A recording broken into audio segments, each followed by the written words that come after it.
they're like find products and they're like, yo, I just found a banger product, and they can't sell it. They try apply for it, and then some of them are like, bro, this is hard. Actually, one of my students, he was like, he was this close to giving up, right? He was like, he's only been doing it for a week, and he was like, yo, bro, I can't find a single product. I was like, bro, trust me, I've been in your situation, because I guess some people expect that you're gonna go ahead and hand them everything, right? But we both know nothing in life is free. Nothing, no one's gonna hand you anything. Or if they do, okay, like I guess in a way you're cheating yourself because you're not learning the skill to actually find it. Yeah, you know. So what I told my mentee, I was like, yeah, dude. So like, let's get on a call. Let's see how you're sourcing, and let me evaluate how you're doing it. And obviously, he was doing some mistakes. I corrected him, and a week now he's getting sales in. You know, he's actually getting like 2-3 products up. He's doing good, and probably one of my best students right now. That's crazy. Yeah, bro. I mean, it's just motivation and discipline. Motivation and discipline. Yeah. I have a quick question going back to sourcing products, because I would always think this, you know, thinking about it from a business perspective. When you see something, for example, on the shelves, right? Yeah. Let's just say you see a t-shirt, $20. Okay. In my mind, I'm like, okay, they probably bought this for like $8 from like the wholesaler, and they're putting in their tax, and like, they're actually maybe making like, I don't know, $3-4 on the shirt. And then you go online and you see like a seller, you know, like an independent seller, not from the actual brand, like for example, on Amazon, but then you see it a little bit cheaper. Okay. I'm just like, do sellers have access? I know you probably touched on it, maybe I missed it. Do sellers have the opportunity to get wholesale pricing from brands, or is this more like a partnership deal?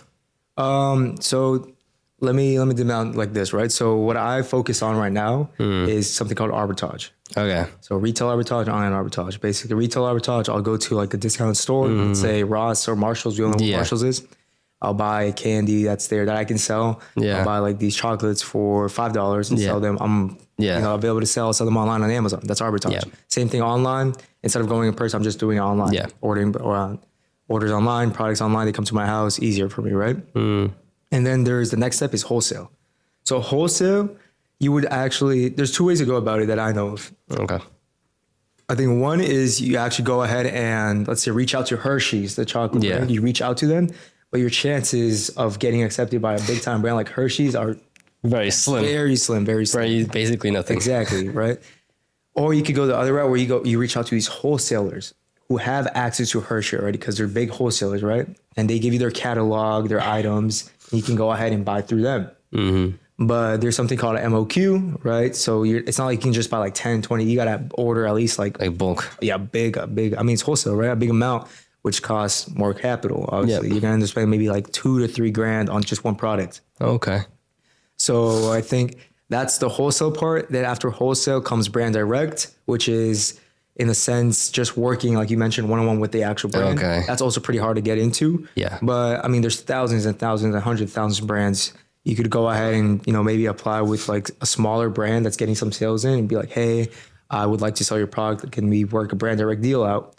You're going to get a lot of no's probably, but at the end of the day, there's always someone that's going to say yes. And then through that, you take that opportunity, you grow from that. And then eventually you'll have different people saying yes to you, right? You'll have like a portfolio built up. I've worked with this brand, I worked with this brand, I want to work with you. That's brand direct. And then there's like the big boy, the big shark of them all. It's private label. Right? Oh, okay. I don't know have you ever heard of private label? I've heard. I don't know what it is though. Yeah. So private label is basically when you create your own company. Okay. You trademark your own company. You get your products from overseas, let's say Alibaba, China, from manufacturers, right? And let's say I'm selling a pair of goggles, right? I want to make my own brand. Obviously, it requires a lot more capital too. And it takes like 3 to 4 months of back end work before you can actually go ahead and post it on Amazon and get sales. And that's why I started off at arbitrage, because like I said, my mentees, my students, you can start selling the week after, right? Like in a couple of days, you learn the skills seriously, you can start selling like this. Obviously, you can't do that with like the big boy, like the top, of course, private label. Like I said, it takes up like 3 to 4 months of back end work. But basically, obviously, your profit margins are a lot higher. At the end of the day, you own your own brand. You have your own store. Like you actually have a physical store on the website on Amazon that says like, I don't know, let's say Sealess goggles or something like that, right? No one else can sell that product. Only I can. Yeah. And the thing is, there's so much more back end work to it, right? You got to run your ads. Yeah. You got to do all that promoting, sponsoring. Because you're not the middleman anymore. Exactly. Because if you just launch a product out of nowhere, no one knows who you are, then you're just gonna lose money. So I mean, that's also something I could see myself getting into like 3 years from now. Okay. But I definitely want to go like this, right? Like I said, during 2026, I'm gonna take that year to learn wholesale. Hopefully, get into wholesaling, and then from there, brand direct maybe towards the end. I know during Q4, it's always best to do arbitrage just because it's just easy. Every store is going on discount. So like Target, Walmart, they're on discount. I'll go ahead and buy some products and sell them quick. And then I see myself, like I said, 3 years maybe doing private label, having my own brand, having my own trademark. Dang, let's talk about private label. That sounds interesting. I've always wanted to, one thing that I did want to do and that I did do in high school was attempt to launch a gym wear brand. A gym what? A gym wear brand, like gym clothes. Oh, nice. Completely failed because again, if no one knows who you are, no one knows your brand, then it's whatever. But I mean, the way that I remember I was doing a print on demand from like some random ass website, and it was fun for a little bit, but then I never went through with it. How's that work? Is that like the sample basically? So you have the you essentially have the design. You send them over the design, and then they'll tell you like, okay, you need to order like X amount of things with us, right? Like, and they don't really do bulk orders because it's print on demand. So you have to, once you get an order in, you buy with them, and then they'll send it directly to the person. Oh, so you don't have to receive. So you don't have to receive anything. They just send it directly to them, which was a really good end concept. I just never went through with it. I thought, but it's interesting. If private label is the end goal, what are you doing now to work towards that? I know you said you want to go to wholesale first, then brand direct deals. But building out a private label means that you have to have a personal brand. Exactly. So how does that work? Right? Because like I said, if you don't have, anyone can launch a product, right? Yeah. I could get into a private label right now, but who's going to buy my product? Exactly. So I think that ties back. Like I said, obviously I'm going step by step because I want to master I want to master arbitrage, which I think I've already have at a certain point. And then I want to master wholesale, get into some brand direct, see how it works, how it is to actually work one-on-one with the company. Yeah. And then obviously learn from that and then have my own private label. But by 3 years, bro, my end goal is to obviously have a presence on social media. So right now, like I think you've seen my Instagram. I tend to get a couple views. Like I wouldn't say I average, but at least one video like a month will get like over 100, 200K views. Simply because there's like relatable gym content, right? Yeah. But then that doesn't convert into what it is that I'm actually trying to build. Yeah. Like I'm trying to build, right, this brand, personal brand around me that I'm a online e-com seller, right? And that I'm a 20 years old, 21 years old, 22 years old. Hopefully by then I'll have a 7-figure seller.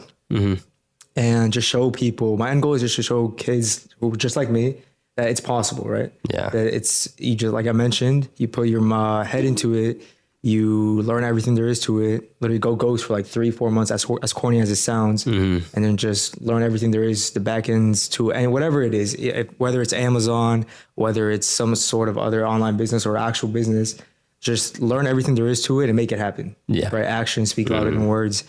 And I just want to be like an inspiration to people that it's possible. Because I don't come from like no rich family or anything, right? I'm a first generation American. So I just want to be like that inspiration that if I can do it, you can too, right? Yeah.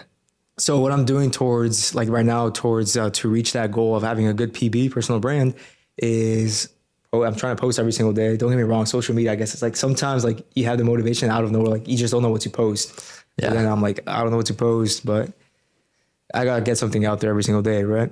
And my goal for 2026 is just to hopefully have 10K followers on my Instagram, which I know is just a number, but still it just helps somewhat. Yeah, it's a metric. Exactly. So I have 10K by like before I turn 21, which my birthday is in February 6th. So I have like a month? Yeah. So I don't know. I'm at 1.4 right now. Hopefully 1.5 by the end of like 2 weeks. Next week we'll see. But like I said, I mean, the way I see it, the whole like Instagram, social media, personal brand thing is also in a sense kind of like business. You know, if you actually want it bad enough and learn like the back end to it, I guess like the algorithm or whatever, learn what people actually want to see or what people actually enjoy watching, and you're gonna grow, right? You're gonna get it in. Just like I'm getting sales, I learned how to get sales. I'm gonna learn how to get followers. Yeah. Thank you so much for watching that clip. If you want to see the full-length interview, the full-length video, then just click right here. Come on, click it now. You know you want to. You liked it, right? Click it right now.